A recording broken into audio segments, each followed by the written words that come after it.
म घोराई दाङमा रहेको यो के अरे यति ठुलो त्रिशुल धारापानीमा छु।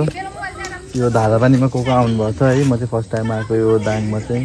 यो त्रिशुल त बहुत ठुलो त्रिशुल रहेछ यहाँनिर होइन। यहाँ जोस् राम्रै छ। यहाँको चाहिँ यो अब त्रिशुल या मन्दिरहरू रहेछ होइन। यहाँको विशेषता के हो त चाहिँ मलाई थाहा छैन। यहाँ मन्दिरहरू पुरै अब यो त्रिशुलदेखि लिएर अब मान्छेहरू जोस् ठिकै आउँदो रहेछ नि यहाँ।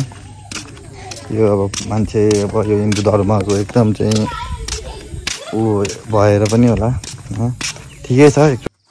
यस्तो छ यो चाहिँ ठाउँहरू हेर्न सक्नुहुन्छ। दाङ घोराइमा रहेको यो खालि बिर्सिन्छु के अरे मन्दिरको नामै बिर्सिन्छ। धारापानीमा रहेको चाहिँ यो विश्वको सबभन्दा ठुलो त्रिशुल भनेर चाहिँ यसलाई चिनिन्छ।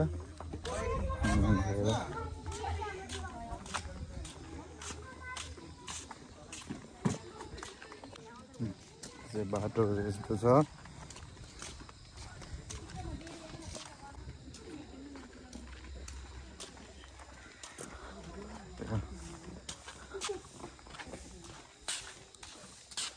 सुनकोट खड्कादेवी मन्दिर देख्न सक्नुहुन्छ। यो मन्दिर यहाँबाट माथि पनि मन्दिरहरू रहेछ होइन। यो चाहिँ माथि चाहिँ पुगेन। अब खास दर्शन गर्ने भन्दा पनि घुम्ने हिसाबले आएको यो ठाउँ चाहिँ होइन। हेर्न सक्नुहुन्छ त्यो जस्तो त को आउनुपर्छ के गर्नुपर्छ है। दाङ जिल्लामा चाहिँ घुम्ने ठाउँहरू कहाँ छ कमेन्ट गरिदिनुहोस् है। म लगभग एक हप्ता जति भयो दाङ आएको। मलाई दाङको बारे खासै केही थाहा छैन। दाङमा के छ घुम्ने कुराहरू कमेन्ट गरिदिनुहोस् भनिदिनुहोस्। यही धारा पानीमा ल धारा पानीबाट फर्किँदैछु। त्रिशुलको मन्दिरहरू तपाईँलाई देखाउँछु। यस्तो छ।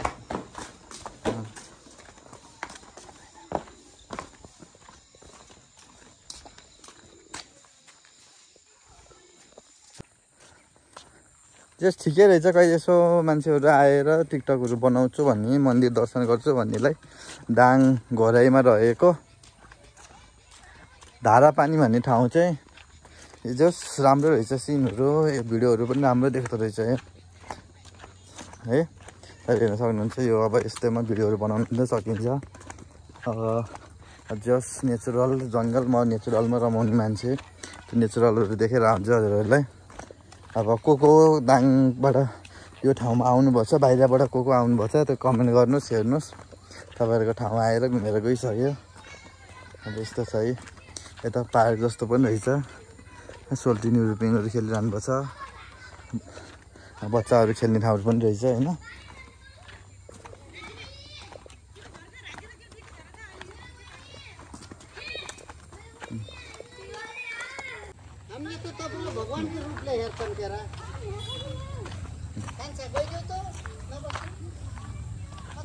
को आउनुभएको छ दाङ घोराइमा रहेको यो मन्दिरमा चाहिँ। टेन्सन छ भिडियोहरू बनाइरहेको छ। यस्तो छ यो मन्दिरको भिडियोहरू। म चाहिँ अब यो मन्दिर घुमेर फर्केँ होइन। अब को आउनुभएको छ यो दाङमा होइन। भिडियो हेरेर चाहिँ कमेन्ट गरिदिनुहोस्। थ्याङ्क यू फर वाचिङ हाम्रो श्रेष्ठ।